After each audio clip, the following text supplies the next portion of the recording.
Time বোমার মতো টিকটিক করছিল ঘড়ির কাঁটা। আর তখনই এক চরম ভুল সিদ্ধান্ত ধ্বংস করে দিল 5 বারের বিশ্ব চ্যাম্পিয়ন ব্রাজিলের স্বপ্ন। পেনাল্টি মিসের পর মাঠেই কান্নায় ভেঙে পড়লেন ভিনিসিয়াস জুনিয়র। সমর্থকদের কাছে হয়তো নিঃশব্দে ক্ষমা চাইছিলেন এই রিয়াল মাদ্রিদ তারকা। কিন্তু কেন পেনাল্টি শটটি ভিনি নিলেন না? কার ইশারায় বল তুলে দেওয়া হলো ব্রুনো গেমাইরাসের হাতে? নরওয়ের বিপক্ষে ব্রাজিলের এই অবিশ্বাস্য ও ট্র্যাজিক বিদায়ের নেপথ্যে লুকিয়ে আছে কোনো বড় রহস্য?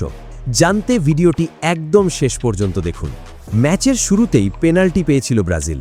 স্পট কিক নিতে এগিয়ে গিয়েছিলেন ভিনিসিয়াস নিজেই, কিন্তু শেষ মুহূর্তে কার যেন এক অদ্ভুত সিদ্ধান্তে বল চলে যায় মিডফিল্ডার ব্রুনো গেমাইরাসের হাতে। আর তাতেই ঘটল বিপর্যয়। ব্রুনোর দুর্বল শট সহজেই ঠেকিয়ে দিলেন নরওয়ের গোলরক্ষক অরায়ান নিল্যান্ড। ব্রাজিলের উগ্র সমর্থকরা এখন হন্যে হয়ে খুঁজছেন ঠিক কোন পাকনামির কারণে ভিনিকে সরিয়ে ব্রুনোকে শট নিতে দেওয়া হলো। এই একটি ভুল সিদ্ধান্তই যেন লিখে দিল সেলেসাওদের পরাজয়ের গল্প। ইতিহাসের অভিশাপ এবারও ভাঙতে পারল না ব্রাজিল। নরওয়ের বিপক্ষে এর আগে 4 বার মুখোমুখি হয়েও কখনো জিততে পারেনি তারা।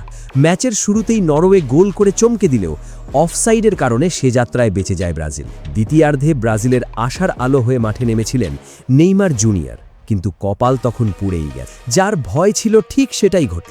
ম্যাচের শেষ মুহূর্তে জ্বলে উঠলেন ম্যানচেস্টার সিটির গোল মেশিন আর্লিং হাল্যান্ড।